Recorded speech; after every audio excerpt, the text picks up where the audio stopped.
Nigeria is blessed with arable lands in so much that, with or without planting implements, the soil gives life to every seed buried underground.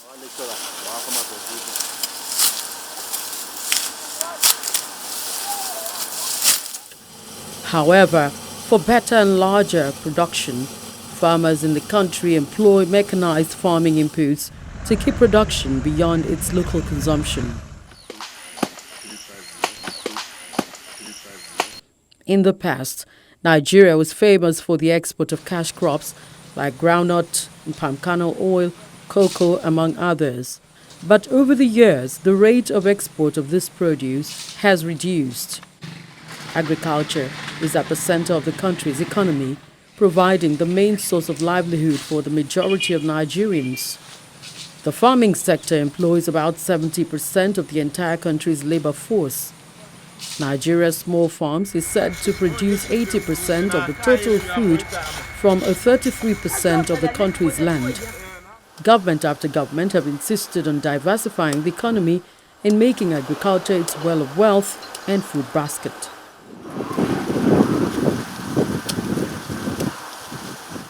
Following the lead of many other parts of the world in the fight to rid the globe of COVID-19, the federal government of Nigeria pronounces a lockdown and orders a stay-at-home directive to contain the spread of the deadly virus. Farmers are among those locked down for about 5 weeks. We have serious challenges during this lockdown. Why? Because the products will be ready, it cannot go to the market.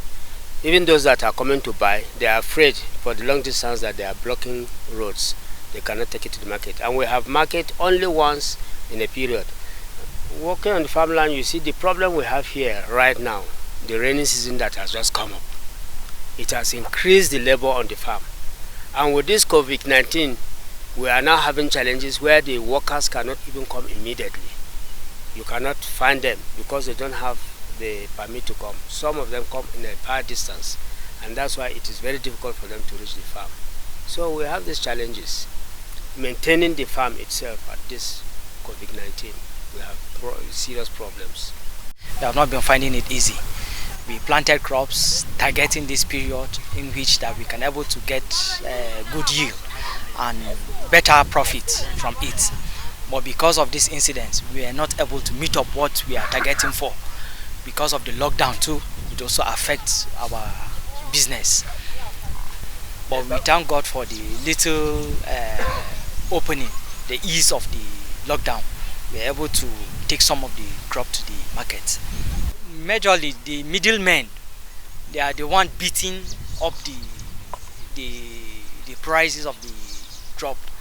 For the farmers, it has not been easy because once we take the crop to the market, for you to get the good price, the buyers are not coming because major of the buyers are coming from other states.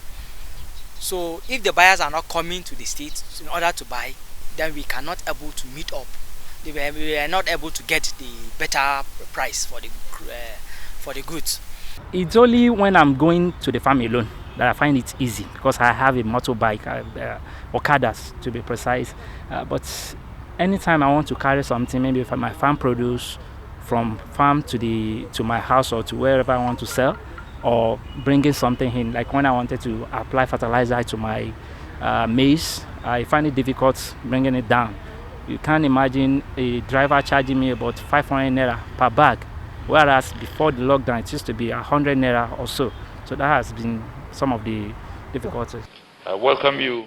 At a review of situation, the government announces an 8 p.m. to 6 p.m. curfew across states in the country, sustaining restriction on interstate travels. However, those on essential duties are exempted from the partial lockdown, and this includes farmers.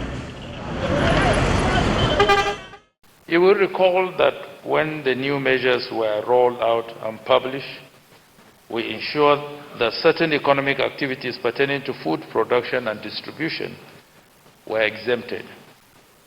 This, for the avoidance of doubt, includes farming activities.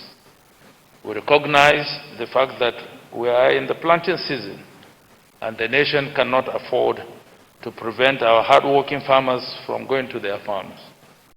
We therefore use this medium to re-emphasize that farmers fall within the list of exemptions and urge state governors, local government authorities, and security agencies to please allow them to carry out their activities.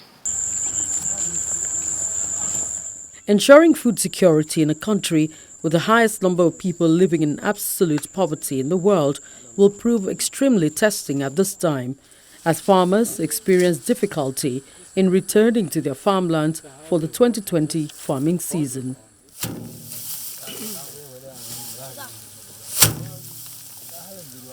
Okay, the peculiar needs of the farmers at this period are interventions.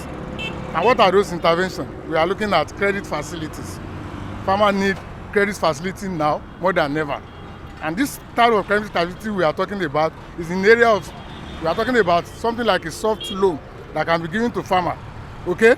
Or a kind of grant that is going to push them further and make things more flexible for them in terms of their movement from their farms, okay, and back to their homes. Then the area of inputs too is another challenge that farmers are facing, because it is becoming more difficult for farmers at this period, okay, to access some of these inputs due to challenges that they face in the area of transportation. Okay. So and because farming being a time-bound operation, farmers have no challenge, we have no option than to make sure they are at a particular point and at a particular time if they are to get it right at the end of the season. Obviously, there are bound to be food crisis in the country. It is obvious, and it's going to affect the level of production, because what are we talking about? Like the restriction that the pandemic that we are talking about here has led to a lot of restriction. Okay, it has breaking that free cycle of movement. It has breaking that free cycle of services. Okay, that the farmer actually need, and the implication is that in the future, in the next few months, we'll be looking at a more lower production in terms of relative to what we had last year, and with a growing population, okay, in this country, you can imagine what we are talking about. So the much talked about food security, food accessibility will definitely be defeated in this area. So this is where we can find a very easy money and to feed the nation. Without farming, there's nothing can work in the nation. Even with our oil, the oil is going to dry some one day. But this farming system, is a nature. It's going on day by day, time by time. So we want the federal government to come and help the farmers. The state government are trying in their own side, but we still want them to do more. We need tractors, we need inputs, we need seed, the improved seed. New technology have already expanded to other countries, so we need new technology here. So the federal government is the only channel that can do it for us.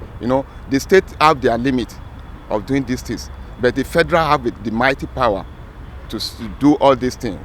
The World Health Organization has expressed concerns about the rapid evolution of the COVID-19 pandemic in Africa and notes that it is one of the biggest health challenges Africa has faced in a generation. The impact on food security becomes a front burner, especially on smallholder farmers in Nigeria.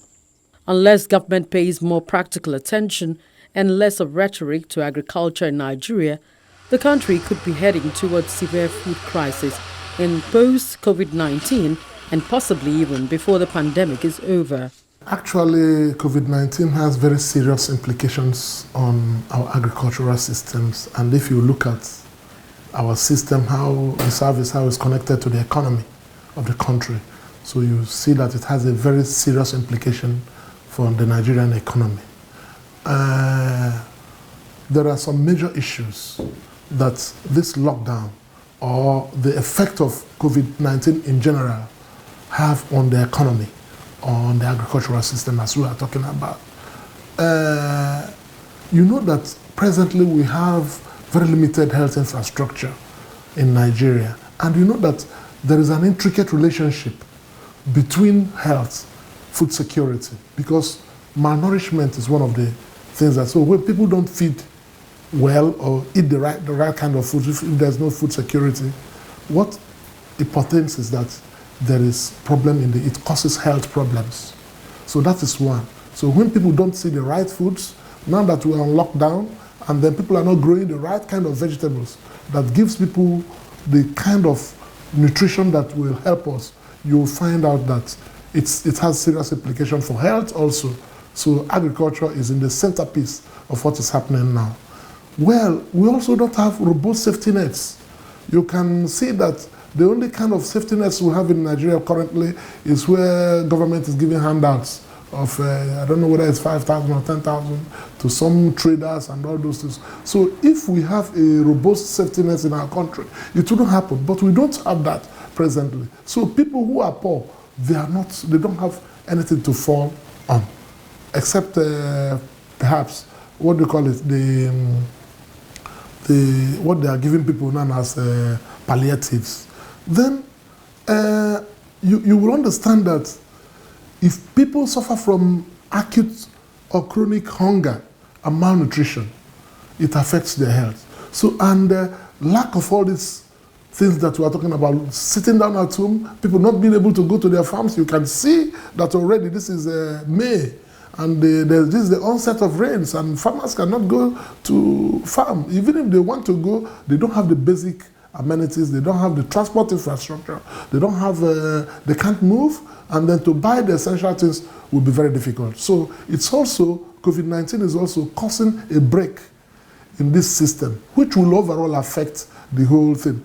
Look at, we're talking about food supply chains, food shortages and price spikes. Because of all those things, you now know that a cup of garri, for example, there's almost like 100% spike in the cost, both from transportation, both from unavailability, both from people finding it difficult to go to farm or to have processing facilities. So it's also something that is very important that the COVID-19 is causing on the agricultural sector. In fact, there will be spiral rise in prices of food, bread, maize, and so on and so forth. I tell you why. We encourage people to go to farming. I have the Afebaola beneficiaries, I have the Afebaola farmers group, and so on and so forth. Unfortunately, when coronavirus came, there was no market for their vegetables and fruits and so on. Some of them are now very poor indeed. So I do not see, unless government helps them now, all these people will become beggars. It's a serious matter. There are many climatic regions. We should encourage large farming. People should form cooperative societies and borrow money from Agric bank to do agriculture. Now, in addition, we should encourage small holdings. I do not believe that giving money, for example, as the federal government is doing to some people, according to them, students who have gone holidays, enforced holidays, who are giving them money in their homes. I don't know how they know their homes. This money should really go to cooperative societies. If they allow, if they encourage young farmers to form small societies, you can make it. You can break even very soon. Some farmers have been unable to harvest their crops from the farms, leading to losses, while others are unable to prepare for the planting season. In both cases, farmers are losing an opportunity to earn income, while Nigerians at large inch closer to a food crisis unless food production is ramped up.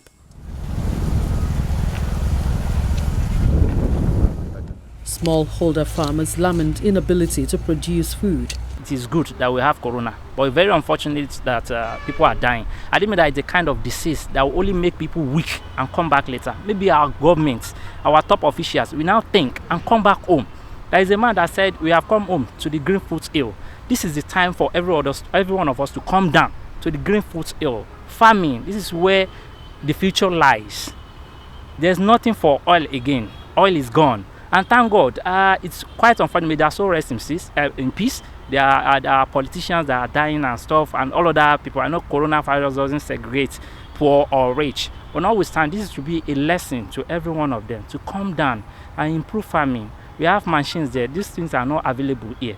Very, very little tractors around here. Where we are at this age now, we should be seeing harvesters at a very cheaper rate.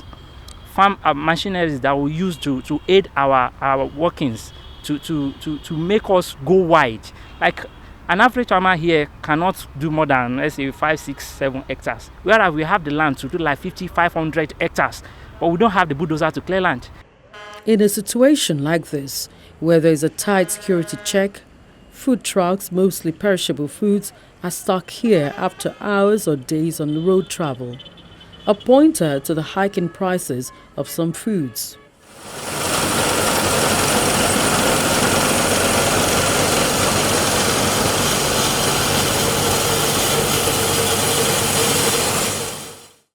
In a joint statement by the Food and Agriculture Organization, the World Health Organization, and the World Trade Organization, they warned that uncertainty about food availability could spark a wave of export restrictions, creating a shortage on the global market.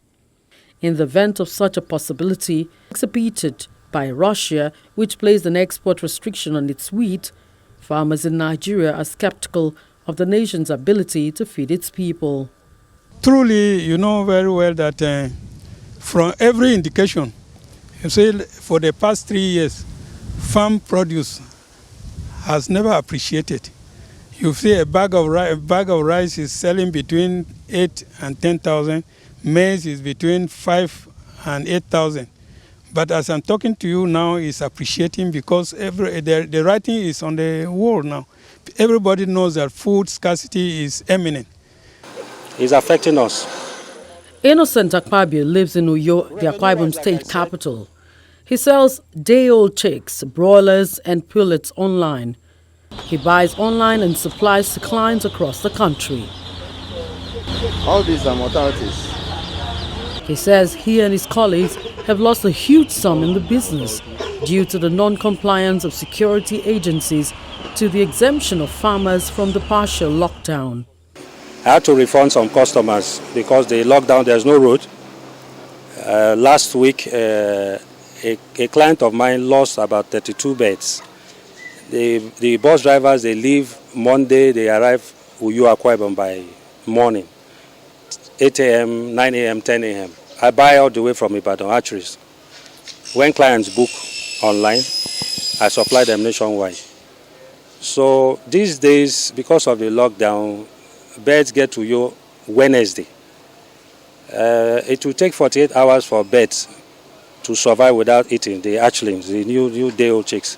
But from Sunday night, which they've hatched, Monday we bought them, Tuesday and Wednesday morning, the stress is much for the birds, so they die. And those that wanted to book, as I gave them the caveat, I posted on WhatsApp that if you allow this condition, if you take this condition, no problem.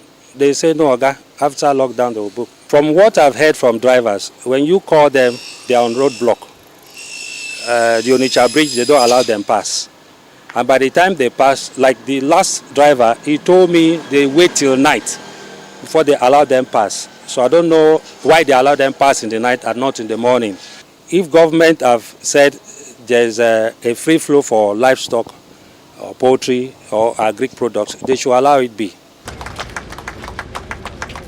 In their distress, Innocent's colleagues in Lagos find a way to touch lives, giving out 45,000 eggs to the vulnerable, especially those at the isolation centers in Lagos. Egg is an immune booster, and we have discovered that most of the COVID-19 patients that recovered, all of them testify that egg is one of the meals that they give to them. And we know that egg is an immune booster. So that is why we just said that, well, we need to do this to government to complement what government is doing so that they will have their immune system boosted, including the frontline workers. They are not without a word for the government. Their business must not die. Most of our raw materials come from the north, like the maize, the grains. They come from the north. And when they are coming, different states that they need to pass through, they have a lot of challenges. That means making our products to be increased in terms of costs. But on the long run, we cannot add those costs that are increased to our products.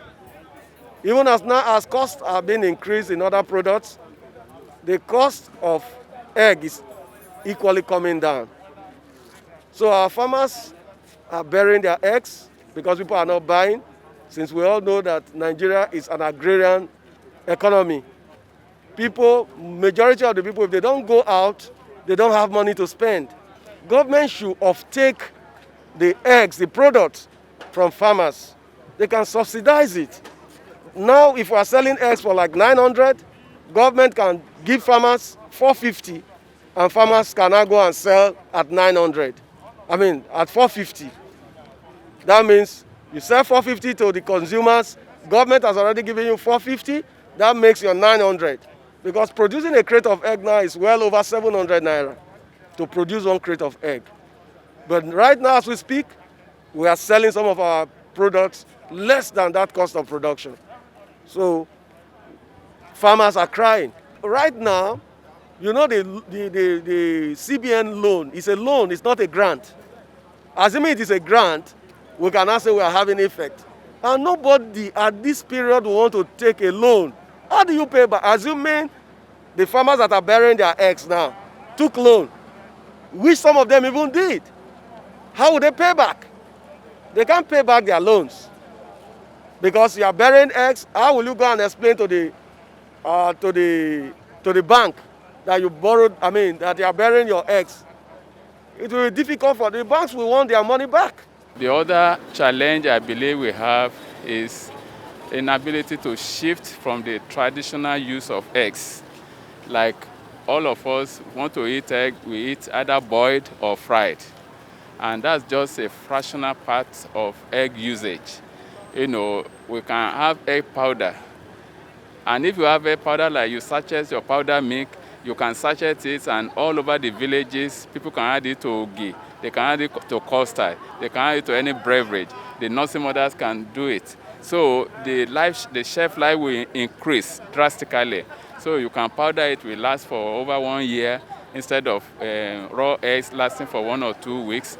So we need serious government intervention in that area, because now that we don't want to depend heavily on oil, and we want to develop Agric, and the population is exploding.